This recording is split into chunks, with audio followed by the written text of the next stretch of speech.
Olá, bom dia, boa tarde, boa noite, como diz o professor Albenísio, né? Meu nome é Alana, eu sou orientada dele de doutorado, estou cursando doutorado em Ciência dos Solos na Universidade Federal do Ceará, e estamos juntos, né, eu e o professor Albenísio, nesse projeto, nesse curso de Fisiologia, né, de reativação do YouTube, do Lab Plant, né, com essas publicações, com o objetivo de espalhar conhecimento, mas também com o objetivo de divulgar o nosso trabalho, né? Mostrar o que a gente faz, com o que a gente trabalha, as nossas conquistas, os nossos desafios. Então, aqui nós estamos apenas começando, né? Nós vamos começar aqui pela parte teórica, né? Então, estamos começando por esse curso de Fisiologia Vegetal, né? Espero que vocês estejam gostando, espero que vocês estejam curtindo, espero que já tenham se inscrito na página e espero que vocês aproveitem bastante, tá? Gente, então, aula 3, nós vamos falar sobre o balanço hídrico das plantas, né? Então, como o professor Albenísio sempre gosta de colocar, né, a gente sempre tem uma pergunta inicial que é para a gente estar norteando o ouvinte sobre o que é que nós vamos falar ao longo da aula. Então, a pergunta é: como as plantas conseguem transportar de forma coordenada e quase perfeita grandes quantidades de água, desde o solo até grandes alturas, de maneira que as folhas e demais partes não sofram grandes estresses, né? Já foi falado para vocês sobre o potencial hídrico, né?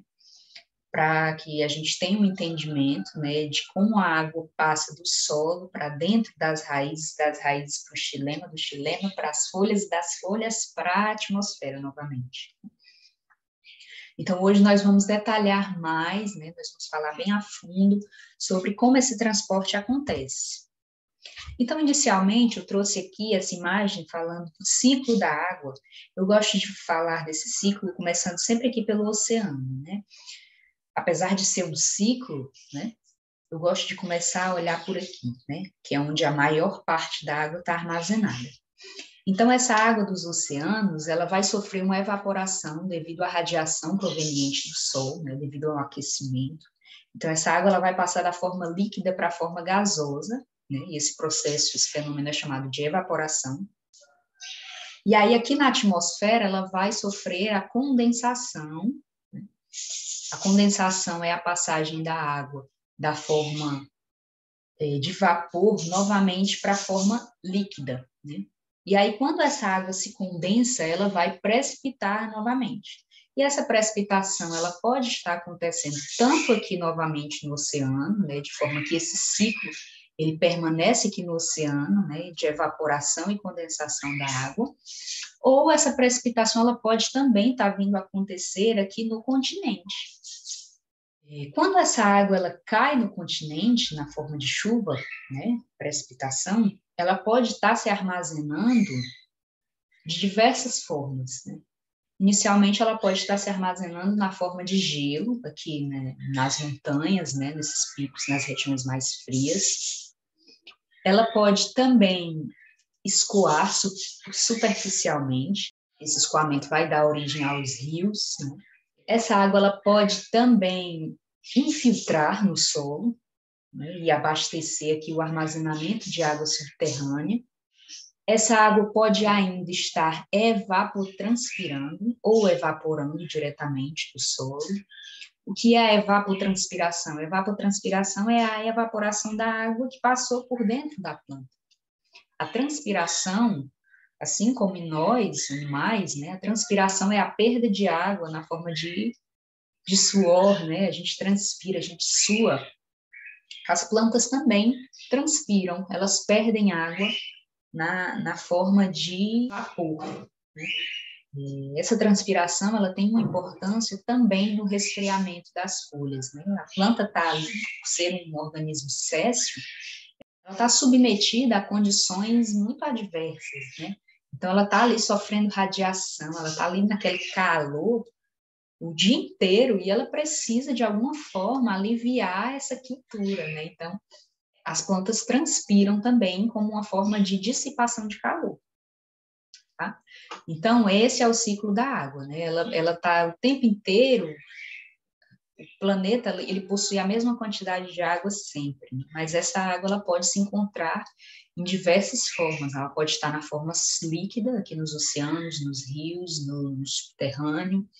Ela pode estar na forma de vapor na atmosfera, ou mesmo vapor no solo também. O solo também tem vapor d'água. Ou ela pode estar na forma sólida, na forma de gelo, né? Aqui nas montanhas, nas regiões mais frias, nas calotas polares. E essa água ela vai ser utilizada pelos seres vivos para que eles consigam realizar o seu ciclo de vida. Bom, então aqui é mais para lembrar o que já foi falado antes, né? Na aula anterior com o professor Albenício, nós já vimos que a água se move espontaneamente na direção de um ponto de maior energia ou maior potencial hídrico para uma região de menor energia ou menor potencial hídrico, né? Então, com essa imagem aqui, a gente já pode dar um resumo de tudo que vai ser a aula de hoje e lembrar também o que foi a aula passada, né? A partir dessa imagem, a gente consegue ter uma ideia da magnitude desses números, né?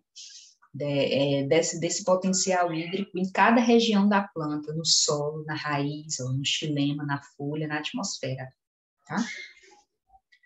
Então, hoje nós vamos falar sobre como a água passa do solo para dentro das raízes. Então, aqui a gente consegue ver que a magnitude do potencial hídrico no solo é do grau aqui de menos 0,03 a menos 1,5 megapascal. Menos 0,03, que é o valor mais próximo de zero, é quando a água tem mais energia. É quando ela está mais próxima do seu máximo de energia livre, né? Isso seria uma condição em que o solo está encharcado, não necessariamente encharcado, mas há uma abundância de água no solo. E quando o potencial hídrico do solo está menor, né, em torno de menos 1,5 megapascal, é quando o solo se encontra realmente seco, extremamente seco. A água está fortemente retida nos colônios do solo. Então, nessa condição aqui em que o potencial hídrico se encontra alto, a planta ela consegue absorver essa água com facilidade. As raízes elas têm aqui um potencial hídrico na magnitude de menos 0,5 a menos 1 megapascal. Então, como aqui o potencial hídrico na raiz ele é menor do que o potencial hídrico no solo, a planta ela consegue absorver essa água. Mas numa situação em que o solo está extremamente seco, como é essa aqui, em que o potencial hídrico se encontra em menos 1,5 megapascal, a planta vai ter dificuldade. E aí, como um mecanismo, ela utiliza o ajuste osmótico para conseguir acompanhar essa redução do potencial hídrico do solo. Ela vai reduzindo o potencial hídrico nas células também para conseguir continuar absorvendo água, tá? Bom, então, uma vez que essa água passa do solo para as raízes precisam mandar essa água para as outras partes da planta. Então, esse transporte ele é feito através dos vasos condutores, mais precisamente dos vasos xilemáticos, que transportam água e sais, né?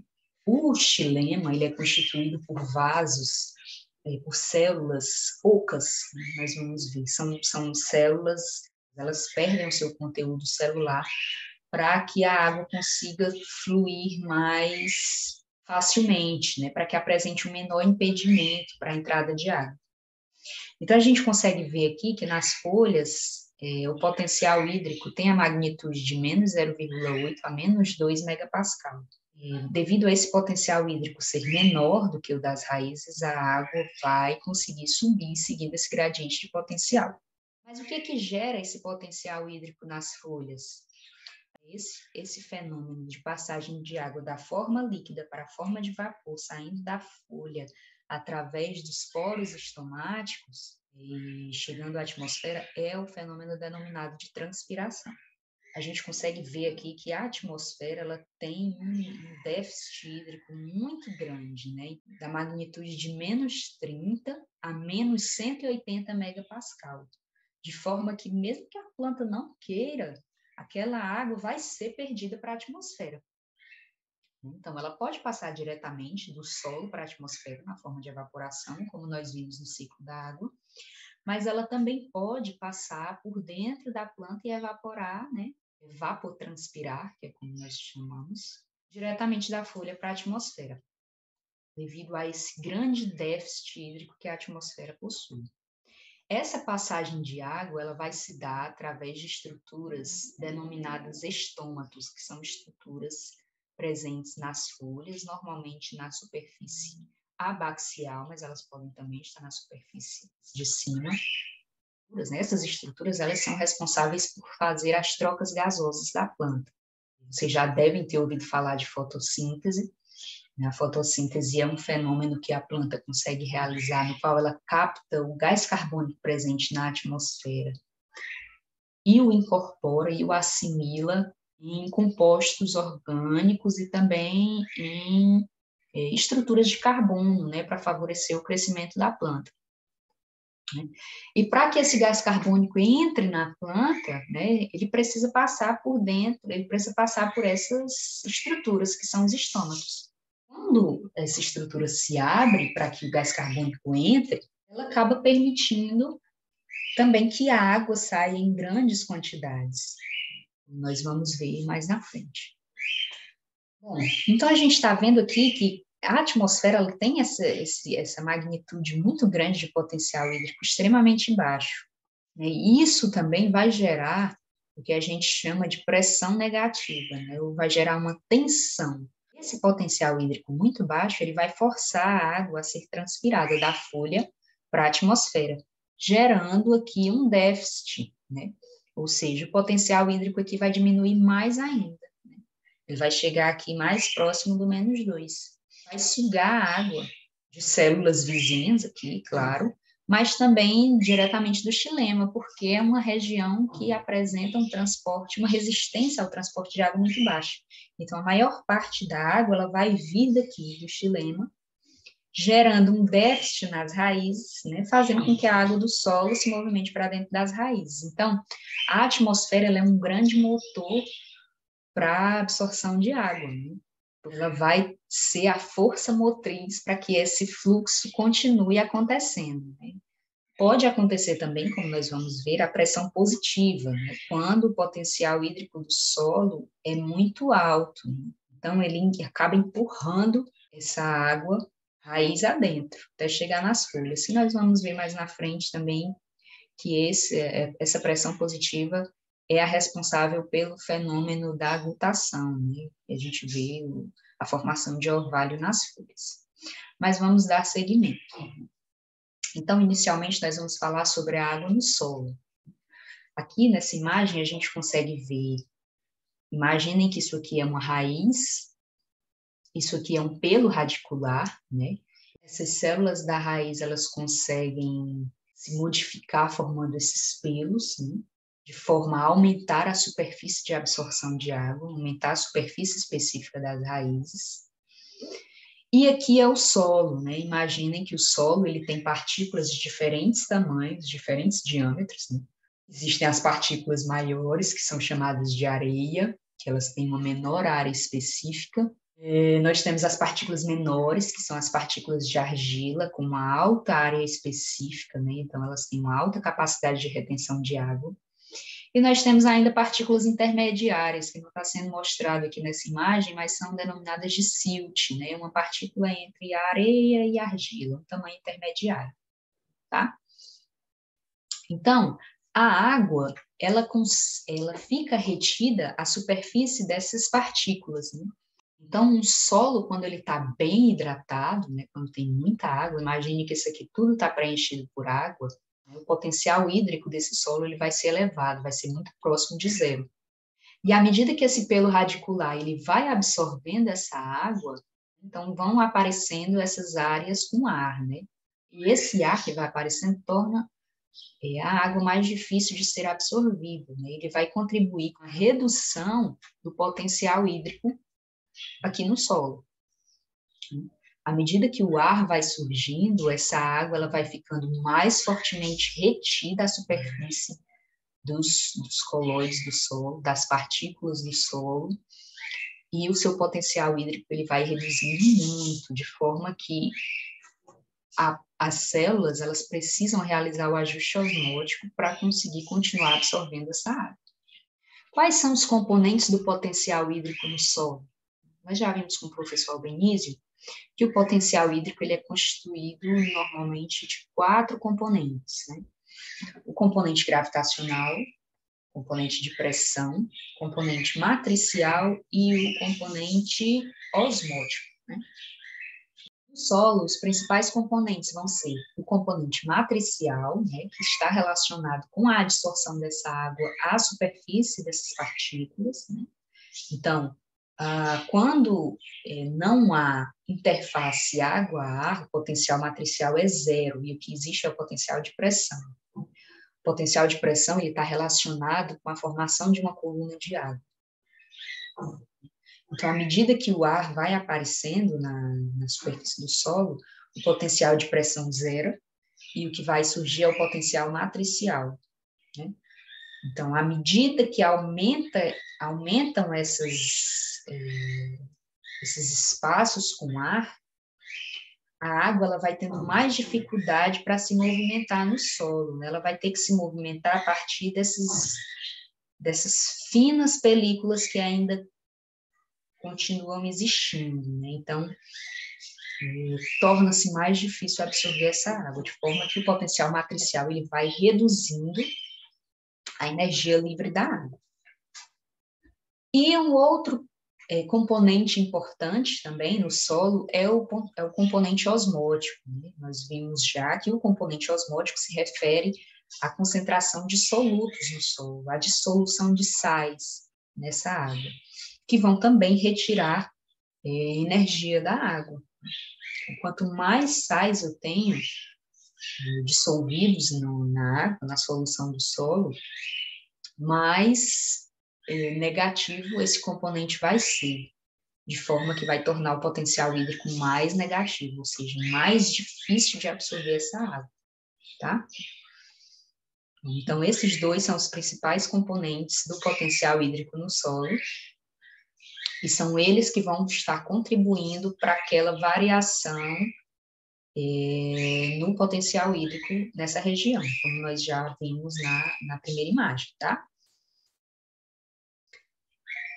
Bom, aqui, esse gráfico, ele mostra aqui no eixo Y a taxa de absorção de água por segmento, né, em litros por hora, e aqui mostra a distância do ápice da raiz. O ápice da raiz se refere a essas partes mais terminais, tá? Então, à medida que eu vou me afastando do ápice da raiz, o que esse gráfico está mostrando é que a taxa de absorção de água diminui, né? Eu tenho uma maior taxa de absorção de água nas partes mais próximas do ápice da raiz, e quando eu chego numa determinada distância, né, quando eu passo aqui dos 80 milímetros, 8 centímetros do ápice da raiz, essa taxa de absorção ela reduz drasticamente, né?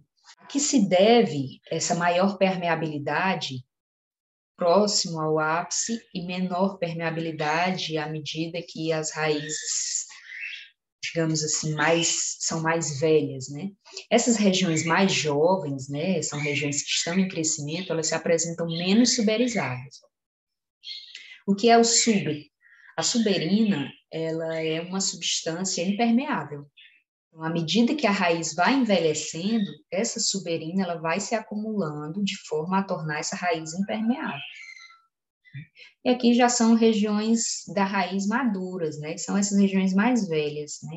Não são mais regiões de crescimento. A raiz ela vai crescendo aqui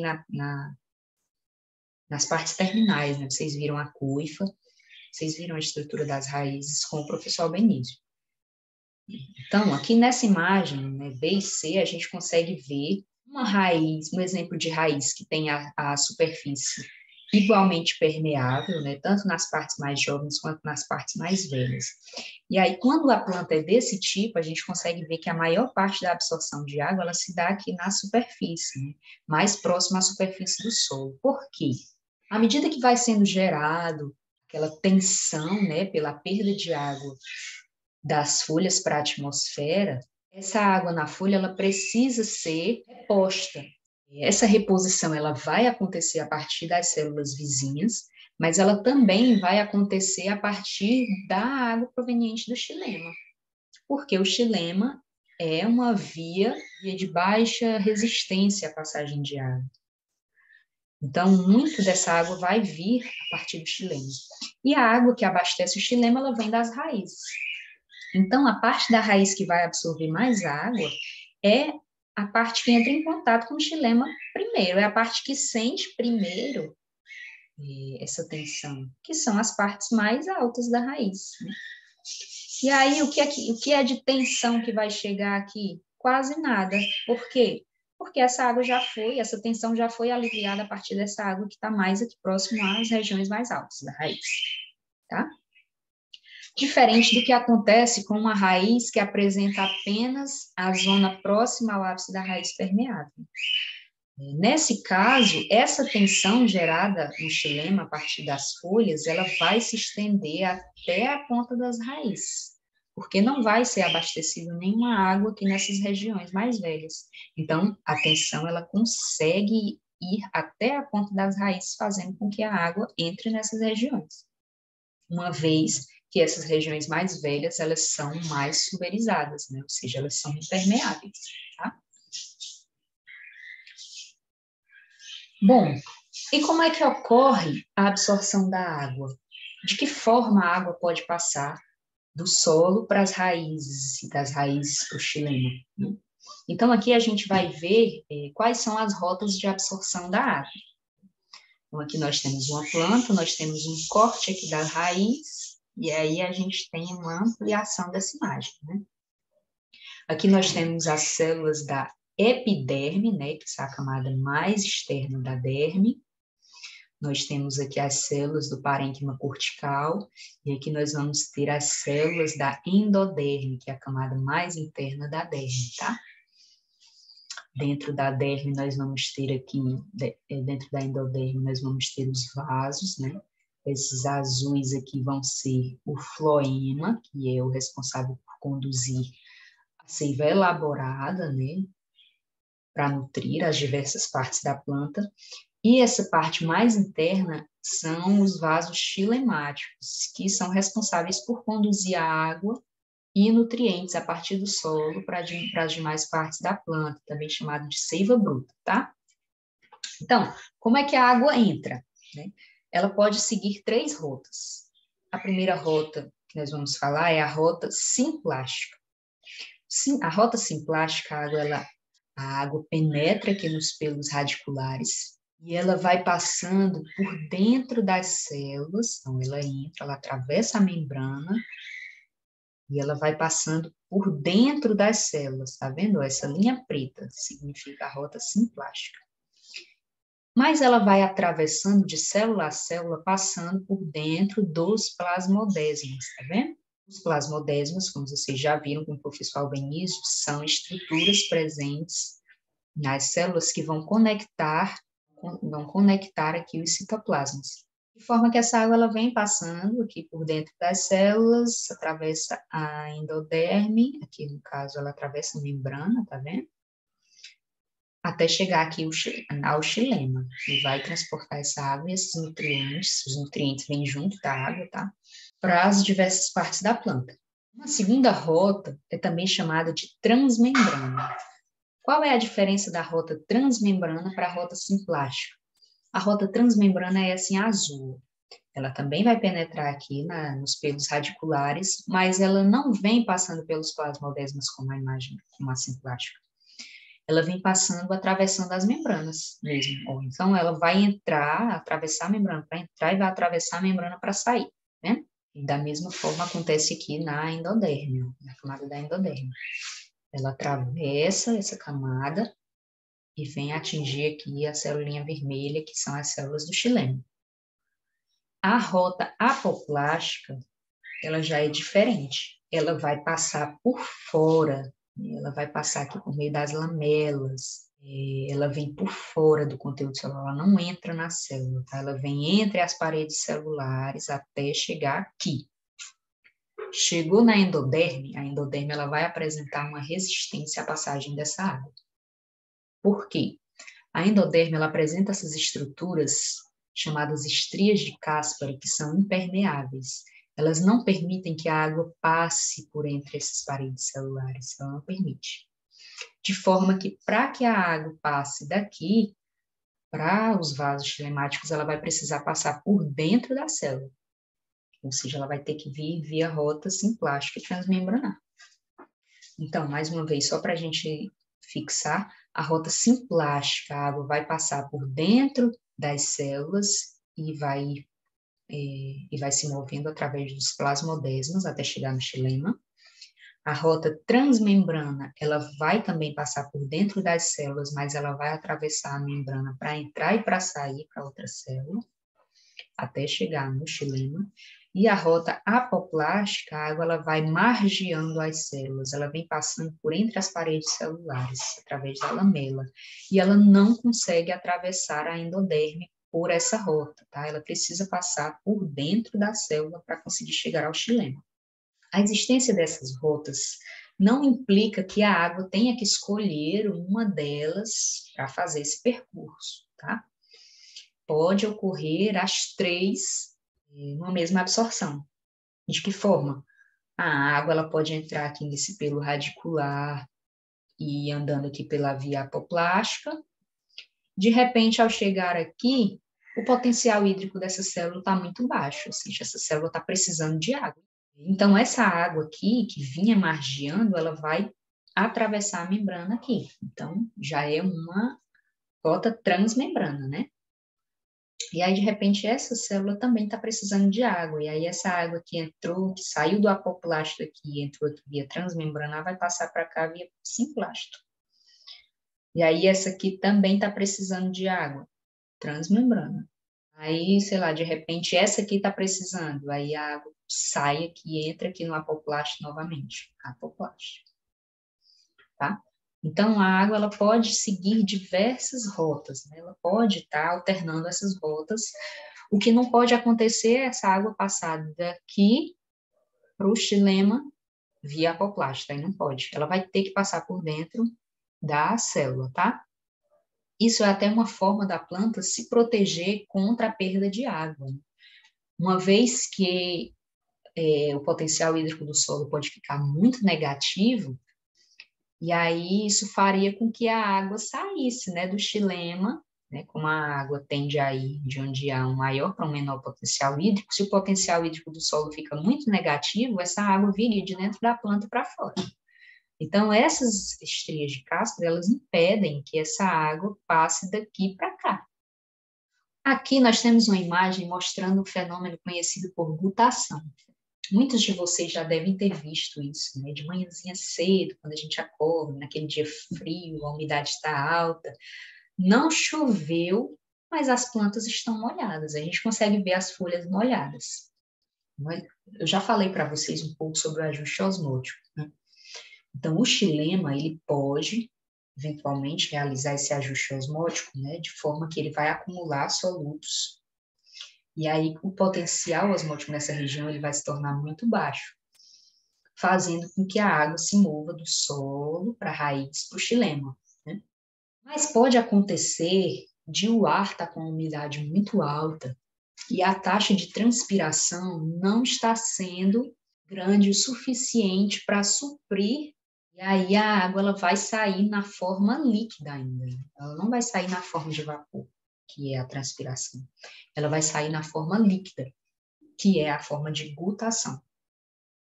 Essa água, ela não sai através dos estômagos, tá, gente? Essa água, ela vai sair por estruturas denominadas hidatódios, que elas ficam nas margens das folhas, tá vendo? Os hidatódios são estruturas que vão exudar essa água em excesso que está sendo absorvida. Esse é um caso de balanço hídrico positivo, tá, gente? Em que entra mais água do que sai, tá? Existem também os casos de balanço hídrico negativo, que é quando está muito quente, que a planta está transpirando demais e não tem água suficiente no solo para suprir aquela perda de água. Nesse caso, em casos de balanço hídrico negativo, a planta ela vai murchar. Por quê? como ela não consegue suprir a quantidade de água que as células estão demandando, vocês viram com o professor Albenísio, né, as células, os componentes principais do potencial hídrico são o potencial osmótico, devido à concentração de solutos nas células, e também o potencial de pressão, devido à força que a parede celular exerce sobre as células.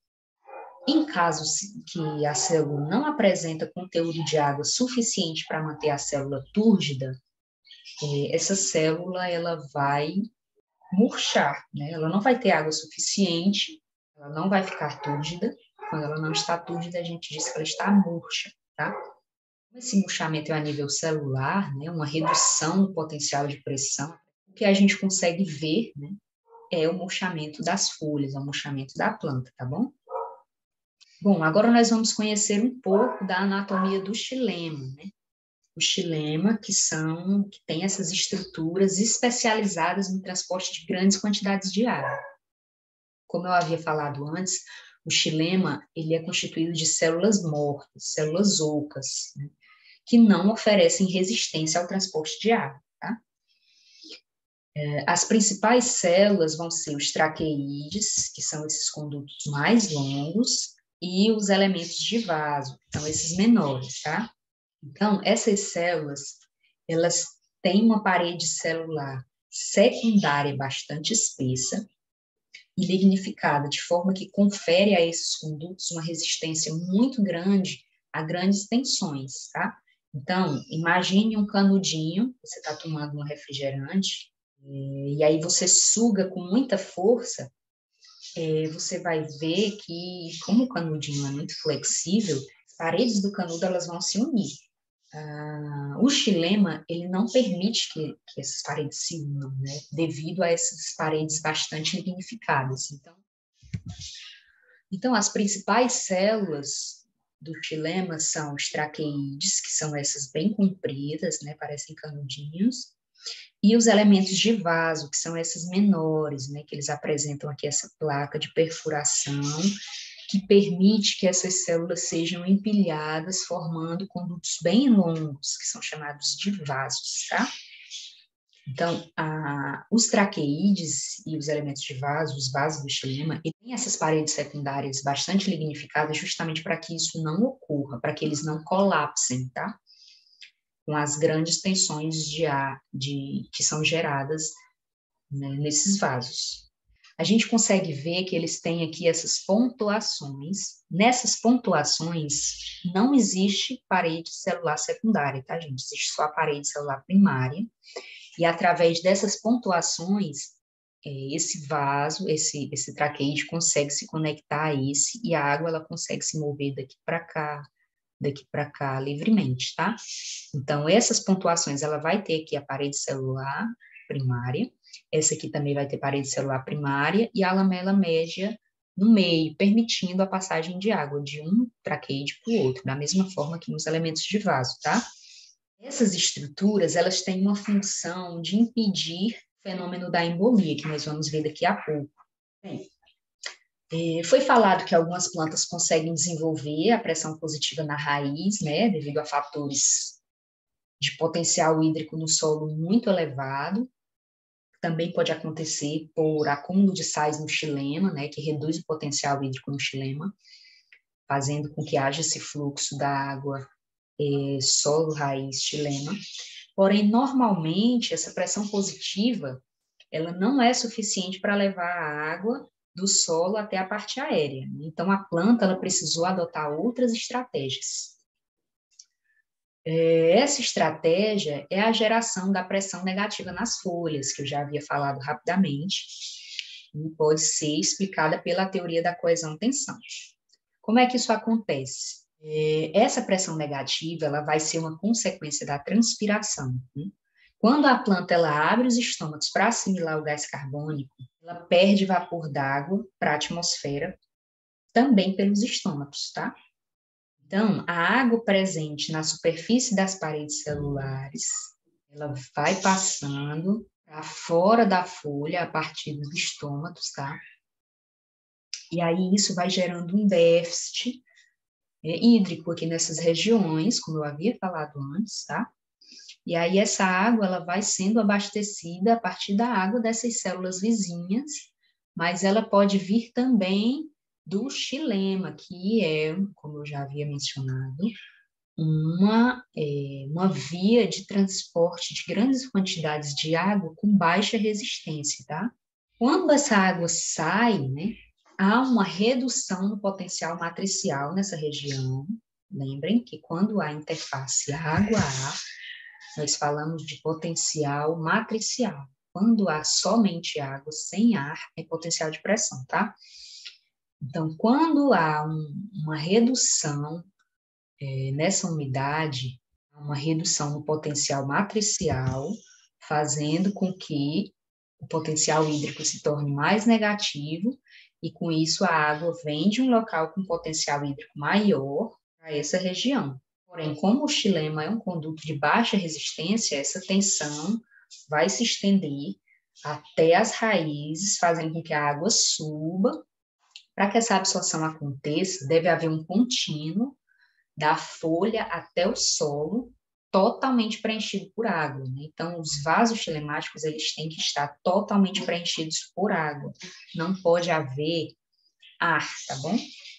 Então, a teoria da coesão-tensão, ela vai explicar essa capacidade que a água tem de formar essas colunas contínuas, tá? Bom, agora nós vamos falar de cavitação e embolismo, tá? Cavitação é o nome dado ao fenômeno de formação de bolhas no xilema. E a cavitação gera a embolia, que são essas lacunas preenchidas com ar, tá? Essas embolias, elas vão romper as colunas de água e impedir o seu transporte a partir daquela tensão gerada na transpiração. Então, esse fenômeno é muito comum, ele vai diminuir a condutividade hidráulica do xilema, mas a planta ela apresenta essas pontuações justamente para minimizar esse evento, né? Então, nas raízes, eu já havia falado das estrias de Caspary, né? Elas já funcionam como um filtro também para a entrada de ar. E aí, no momento em que elas forçam a água a passar por dentro da célula da endoderme, elas impedem a entrada de ar. Essas pontuações, elas também conseguem filtrar, né, e reter a bolha num determinado vaso ou num determinado traqueíde, tá? Eu havia esquecido de mencionar que o fenômeno de pressão positiva da raiz, ele é importante para eliminar essas embolias que são formadas ao longo do dia, né? Normalmente, quando está muito quente, que a tensão é muito grande, isso pode acontecer, porque a água, ela apresenta também gases dissolvidos, né? E esses gases, eles permitem a formação, às vezes, dessas bolhas de ar, tá? Quando submetidos a grandes tensões. E o que eu havia esquecido de mencionar é que a pressão positiva de raiz, ela é importante para retirar essas bolhas, tá? Então, quando a água vem a partir do solo, né, por pressão positiva, ela vai expulsando essas bolhas dessas regiões, tá? Bom, então nós vimos que a transpiração, ela é a força geradora da pressão negativa no xilema. Mas o que é que gera a transpiração, né? Então, a transpiração, ela vai depender basicamente da diferença de concentração, né, de vapor d'água dentro e fora, né, dentro da câmara estomática, dentro da câmara subestomática e da atmosfera, e também da resistência a essa passagem, né? Essa resistência, ela pode ser proveniente tanto da resistência do próprio estômago, né, devido à abertura, o grau de abertura estomática, como também uma resistência da camada limítrofe, né? A camada limítrofe é uma camada de ar que fica aqui na superfície da folha e ela acumula, ela retém umidade.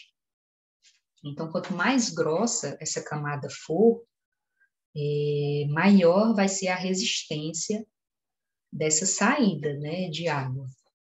Essas camadas, elas são maiores quando não há ventilação, tá? Então, fica aqui uma película úmida de ar que impede essa saída. Também dificulta a entrada do gás carbônico, tá? Dificulta a difusão do gás carbônico de fora para dentro. Quando a gente tem mais vento, né, um ambiente bem arejado, essa camada ela se torna fina praticamente essa resistência desaparece, tá? Então, em ambientes que são bastante ventilados, a resistência é basicamente a resistência estomática oferecida pelas regulações de abertura e fechamento dos estômatos, tá? Então, o estômago, ele se abre para que a planta consiga assimilar o gás carbônico atmosférico. Aqui, ó, ele entra e se difunde para a atmosfera mesofílica, seguindo um gradiente de concentração, tá vendo? O gás carbônico é alto na atmosfera externa e baixo na interna. Quando isso acontece, o vapor d'água ele sai por gradiente de concentração. E aí os estômagos eles podem se fechar também, tá? Por diversas razões. Então, quando os estômagos se fecham, a transpiração ela diminui drasticamente, mas ela não cessa. Apesar da maior parte da transpiração acontecer pelos estômagos, ela também pode se dar através da epiderme. Mesmo com essa camada de cutícula recobrindo a folha, a transpiração ela ocorre por aí também, claro que em bem menor proporção, né? Segundo a literatura, cerca de 5% da transpiração se dá através da epiderme, 95% através dos estômagos. Aqui é apenas um gráfico mostrando para vocês que a transpiração ela vai depender de dois fatores, né, que eu mencionei, que é a resistência estomática e a resistência da camada limítrofe, tá? Então, aqui a gente consegue ver no eixo Y o fluxo transpiratório, né, a quantidade de transpiração, miligrama de vapor de água por metro quadrado de superfície foliar por segundo. E aqui a gente consegue ver no eixo X é o grau de abertura estomática. Quando o ar está parado, né, à medida que o estômago se abre, não tem um aumento no fluxo transpiratório considerável. Por quê? Por causa da formação daquela camada de ar limítrofe, que acumula umidade e vai dificultar a difusão da água de dentro para fora, tá? Mas quando o ar está em movimento, a camada de ar limítrofe praticamente não oferece mais resistência. Então, à medida que eu aumento a abertura estomática, eu aumento o fluxo transpiratório, né? Quase linearmente, né? Então, nesse caso, o fluxo transpiratório ele é governado basicamente pelo grau de abertura estomática, tá? Algumas plantas, elas conseguem reduzir a taxa transpiratória também através de mecanismos de concentração de gás carbônico na planta, né? Mas isso aí são cenas para os próximos capítulos, né? São as plantas C4 e as plantas CAN, tá? Elas vão ter uma maior eficiência do uso da água. Pois bem, aqui nós temos os estômatos, né? Que a gente pode ver as suas estruturas, né? Aqui nós temos a fenda estomática, aqui nós temos células guarda, aqui nós temos as células subsidiárias, tá?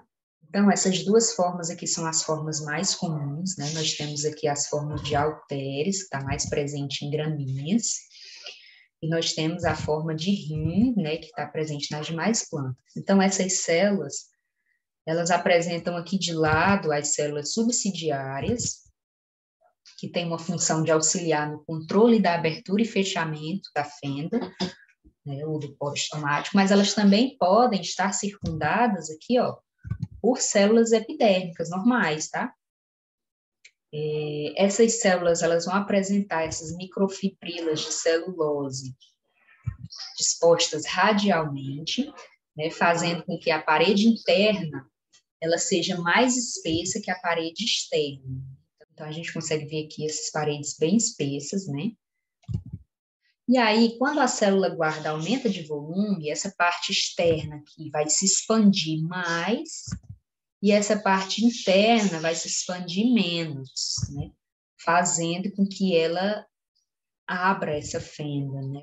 Então, também, essa disposição radial também vai fazer essa célula se abrir de forma curvada, tá? Aqui na forma de haltere, quando ela aumenta de volume, o que acaba é que essas células vão se separar. Quando ela enche aqui, ó, isso aqui vai vir mais para cá, isso aqui vai vir mais para cá. Ela vai se separar abrindo essa fenda, tá? Mas por que a célula aumenta e diminui de volume? Né? que acontece é que essas células guarda, elas são muito sensíveis, né? Elas conseguem perceber pequenas modificações nas condições ambientais. Então, quando elas sentem algum estímulo que resulte na abertura, elas vão absorver íons que vão sintetizar moléculas orgânicas, reduzindo o potencial osmótico nessas células. Quando esse potencial osmótico reduz, a água entra. E aí, quando entra, leva a pressão de turgor e deixa a célula túrgida, tá? Mas aí vocês vão ver mais detalhes sobre isso em um outro momento, tá? Que é mais a título de informação. Bom, então a gente volta para a pergunta, né? Como é que as plantas conseguem transportar de forma coordenada e quase perfeita grandes quantidades de água desde o solo até grandes alturas, de maneira que as folhas de mais partes não sofram grandes estresses, né? Então, essa é a pergunta que a gente tem que ter respondido, né? Então, só recapitulando, a gente conseguiu ver que essa água ela vai ser transportada por uma diferença de potencial hídrico, né? Inicialmente entre solo e raiz, depois entre raiz e xilema, depois entre xilema e folhas, depois entre folhas e atmosfera.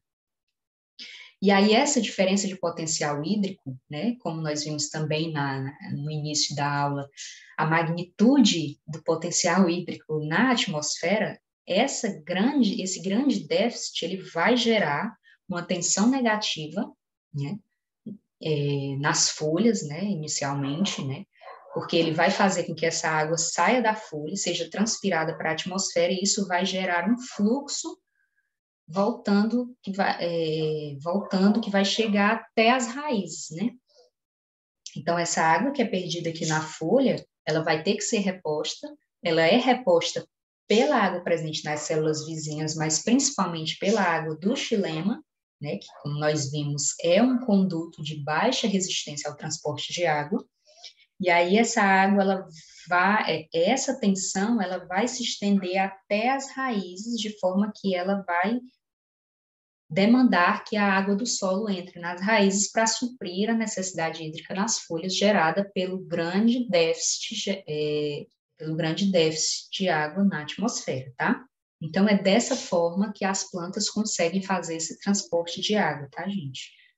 Então, com isso, nós vimos, né, o transporte a longa distância, né, o transporte do solo até as folhas e daí para a atmosfera, e nós vimos também o transporte a curta distância, né, transporte célula a célula, que pode se dar em diferentes vias, né, na rota apoplástica, que vai margeando as células, né, não passa por dentro das células, ele vai entre as paredes celulares. Nós vimos também a rota simplástica, em que a água ela vai passar por dentro das células, atravessando os plasmodesmas. E nós vimos também a rota transmembranar, em que a água ela vai passar por dentro das células, atravessando as membranas, né? E nessa aula nós vimos também o fenômeno da cavitação ou embolia, né, que é a formação das bolhas dentro dos vasos xilemáticos, né? Nós vimos que existem nos vasos xilemáticos as pontuações, que são estruturas que apresentam apenas a parede celular primária e que vão permitir a contenção dessas bolhas de ar, a contenção dessas embolias em determinadas partes dos vasos, fazendo com que essas embolias elas não acabem por desromper aquela coluna contínua de água necessária para que ela seja transportada, para que a tensão gerada nas folhas atinja o solo, atinja as raízes, tá bom? Nós vimos também a importância do balanço hídrico positivo na remoção dessas bolhas, tá? E nós vimos também a importância das estrias de Caspari como sendo um filtro para esse ar, né, para impedir a entrada desse ar. Mas, quando há uma tensão muito forte, eles podem se formar. Mas a planta apresenta esses mecanismos para conseguir lidar com esses eventuais problemas, tá? Bom, gente, é isso. Eu espero que vocês tenham gostado. Espero que vocês já estejam inscritos no canal, que vocês compartilhem esses vídeos, que vocês curtam todas as aulas, tá? E qualquer dúvida vocês podem estar colocando aqui nos comentários abaixo, que aí eu vou estar respondendo assim que eu ver, tá bom? Bom dia para vocês e até a próxima aula.